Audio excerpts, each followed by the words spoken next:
Okay, I got a couple questions here. So, the one question, does section 31 and 32 have cutoffs for descendants? Not It really. doesn't. Yeah, that's and that's really interesting because my goodness, where I live at Batoche, so can I go claim? So and then isn't MMF just an organization and not a recognized government? So the MMF did this court case and they've got a settlement with the federal government. So if they've got a settlement with the federal government and it's for my family, how does that work? You're muted again. But if you don't. Nope. So I'm on the first question. It was literally like the children and the descendants of. So there was, I don't know, there wasn't like the cutoff that people think of as the generational cutoff that like, oh well, 5 generations in this whole argument that goes on right now on Métis. Well, that's like, and that's where a lot of people are making those connections on the cutoffs right now. And I don't understand how that argument can hold any weight to modern day, because you look at my child who's got Métis from both parents, and suddenly it's like, well, how does the 5 descendant rule work? Right, there's that. Now the actual getting the script part of that, and the cutoff of that, it's interesting because I think you had to be present at the time of the script rolling out. And so if you missed script in 1885, you could get it when they came around again in 1901 or in 1899. So it was whenever there was script commissions, you had to be present for then. So to get it after the time was a little bit hard. Now let's talk about that MMF question. Because it's complicated. So first of all, I want to say something about the framework agreements. They're not treaties, so they're not constitutionally protected. Right now, almost everything is 10-year agreements, and because they're not treaties, they're not protected if there's a change in government. So let's pretend that the Conservatives get in, and let's pretend that they want to cancel those deals, like they want to cancel Paris Accord, or like they canceled the Kelowna Accord, or any of the things that some of them have been canceled in the past. They're not treaties, so they're not protected. So frameworks, there's agreements that people are seeing things on a nation-to-nation agreement. Is it the role of these organizations to be doing this is the question people should actually be asking. So if you look at the Assembly First Nations, they don't advocate as a government. They are a lobby group. You look at the Federation of Sovereign Indigenous Nations, which used to have different names throughout the Saskatchewan history. And they are a lobby group and offering of services, but they are not government. The government in Saskatchewan for First Nations people are the bands. The rights-bearing community are the bands. I'm not saying that there isn't necessarily a place for provincial lobby groups to be able to set things up on behalf of the governments that they are representing as a lobby group. That is important to acknowledge. So I want to look for a second at Newfoundland. The Conn River in 1984, I'm going to try and say this properly. I'm really going to try and say this. The Meopopiga. Okay, so that's Conn River in 1984. They broke away from the collective organization to negotiate their own band in Newfoundland to be able to get recognition in the 1980s. And the Halapu Mi'kmaq First Nation that has been recognized as an Indian Act band in the 21st century was represented by the lobby group But the lobby group does not translate to be the government of the people. The Halapu Mi'kmaq First Nation is its own group, separate from the Newfoundland Indian Collective Lobby Group. So, in Saskatchewan, if we were to look at the Métis Nation Saskatchewan, for example, because I'm a little more familiar with that model than the Manitoba Métis Federation, I find that model a little convoluted in some ways. The way that the electoral process and things works, it's not what I'm used to, honestly. So we'll look at Saskatchewan for a second. When the government engages with a Métis community for duty to consult, because of the Royal Proclamation and because of convention and past practices, the community level is the group that should be negotiated. Because it's no different than you have people in Ottawa making decisions about polar bears for Nunavut. Well, no, Nunavut needs to make decisions about polar bears. Ottawa doesn't need to make decisions about polar bears. Nunavut does, right? So if you translate that to a Saskatchewan level and use that geopolitical boundary that was created by the colonizers in 1905, LeBret, do they know what Isle La Crosse needs? Does Isle La Crosse know what LeBret's needs? No, these people need to be making community decisions for themselves, and the power needs to stay at the community level. It needs to stay with the people, and we could talk about how there should be a place for lobby groups to work to protect the rights of the community, rights-bearing community, as per the Royal Proclamation. But the way some organizations are behaving beyond, there's a term for this. I think it's called ultra virus, when you're working outside of your scope and you're looking into other people's backyards and you're overstepping. I know that when you look at the federal and provincial colonial governments, they're very touchy on this subject. The provinces say to the feds all the time, stay out of our backyard.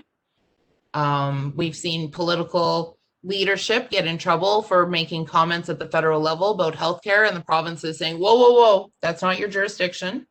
And the same should happen with some of the lobby groups. It's not that the lobby groups can't act as a governing body where people can get together and make decisions the way regions can get together and make decisions like tribal councils do, or the way that FSAN might all align to send a strong message for the chiefs of all the communities on something, especially when it comes to things like suicide, and they want to send a collective voice. Then there's a lobby group to provide that collective voice. But the way that the rights should be respected is that it should be done, in a way that it's to uplift the community. It shouldn't be to be holding any kind of power and control at the top. Some claim that Treaty 5 protects Métis of the West. Are the Métis of the West part of Treaty 5? And if so, who are the signatories? Because I know we had Métis people that signed Treaty 1, and as soon as the scrip process came along, they paid if they wanted out of the treaty, they could pay the annuities back and then take scrip.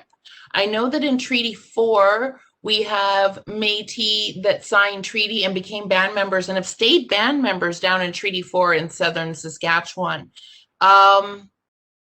Winnipeg Territory, signed in 1875-76. Ojibwe people in the swampy Cree of Lake Winnipeg, covers much of present-day central and northern Manitoba, as well as portions of northern Saskatchewan and Ontario. They would be accessing treaty as treaty recipients, but that does not then attach treaty to all Métis or anything in that case.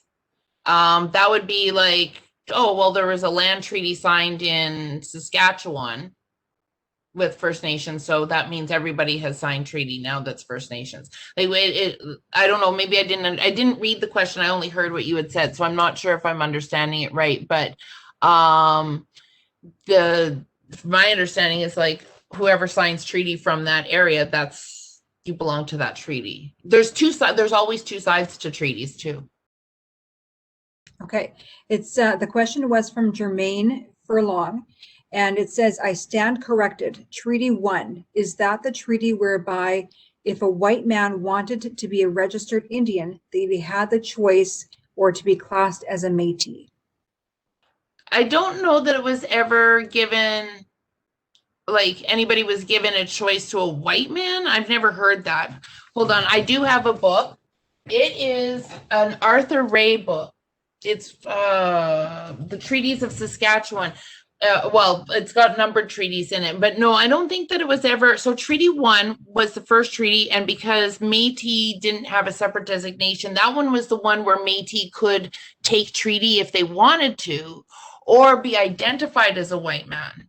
And when the scrip process became available, what they could do is if they could pay back the treaty annuity money, because you had your annuities you got for signing treaty, right? And different treaties have different annuities. So I know over here in Ontario, they started it with the Robinson Huron Robinson Superior treaties. And that's with that $3, right? So some of the earlier land treaties had $3, but the time you got to Treaty 6 in Saskatchewan and Alberta, like the Saskatoon-Edmonton track of treaty, then you're up to a $5 treaty, right? And then $10 for the headmen. So you know, as long as, I don't know, Treaty 1 probably was a cheap annuity of $3. It was one of the first land treaties. So if you could pay your annuity back, and maybe, I don't know when they would have had that, that would be like 15 years later. So you would have had 14 years. So you would have had, you know, to have enough money to pay 14 years worth of annuity back to be able to get out of treaties. You're buying your way out of treaty to take scrip. So yeah, okay, so that helps that it was Treaty 1, because Treaty 5, I was like, I don't remember that one being like that. But yeah, Treaty 1, there definitely was. And Treaty 1, the first treaty, I think also was one that would have had Peguis. It would have been St. Peter's Reserve at the time, but Chief Peguis was the one that was the First Nation that helped Red River way back when, and his sons then inherited and took over and helped. And Chief Peguis made land agreements with the settlers of Red River, but he had actually traveled in from Ontario. So there's arguments on whether or not he could do that. He became Christianized himself. He took the last name King, and all his sons took the last name Prince. So you'll see people with the last name Prince that come from Peguis First Nation, which is part of that Red River history. And they would be descendants of Chief Peguis, who actually, he was king, but the rest of them were all princes. Little side story, I guess. Okay, I just scrolled back. This question was further back. With the way Canadian common law is conducted, it's case law. So when Riel was found guilty of treason, that was a precedent that government can deal with clans and individuals as organized or not organized Métis. I've never really thought of it on that context. I usually think about the fact of, when I think of Louis Riel and his hanging, and the fact that everything was based on date of effective control of July 15th, 1870. Excuse me. And that's usually, so Red River, like nobody had control over the territory. So it was a resistance, not a rebellion, but in Saskatchewan was a rebellion because there was already a government in place, because the Northwest Territories was in control. They had a magistrate, they held court, they held council, made decisions. There's ledgers, you could see them in Regina in the archives. So there was a government to rebel against. And so that's where the treason comes in. I know that there was also the payback for the execution of Thomas Scott, right? Like, let's be real. A lot of what happened with Louis Riel and Regina was payback. Right? The Ontario Orangemen, they wanted their guy. But the treason part of it, it was the fact that there was a country to rebel against, because the Manitoba, the Hudson Bay Deed of Surrender, all of that took place in 1869, 1870. So government took over Rupertsland, Manitoba was created, and the government has effective control over the Northwest Territories, July 15th, 1870, which is the marker for being able to take scrip. And it was the fact that he was rebelling against now a government that was in place. That's usually where my mind goes when I think of the legal stuff there. As far as the collective one, I would have to take some time to think about that. I really want to actually really take some time and think about that. So the date of effective control is July 15th, 1870. How could they charge him with treason when he was an American citizen? He went down to the States for a few years. He was a school teacher down there. He got married, but I don't know that he actually gave up Canadian citizenship. I would have to look at where he was at that time. That's important because some of the areas that he was during that time were actually could have been unorganized territories. Speaking from somebody who looks at Métis history from the Alberta side and when they were going down into the States, like Montana, and areas were unorganized territories. Some of the areas that the Métis were traveling through in the 1880s after they left Minnesota and came across and were going up into Alberta, some of those towns don't even exist anymore. Like, I want to say Silex is one that jumps out at me from Montana. And so I would have to, I need to see proof that he was American.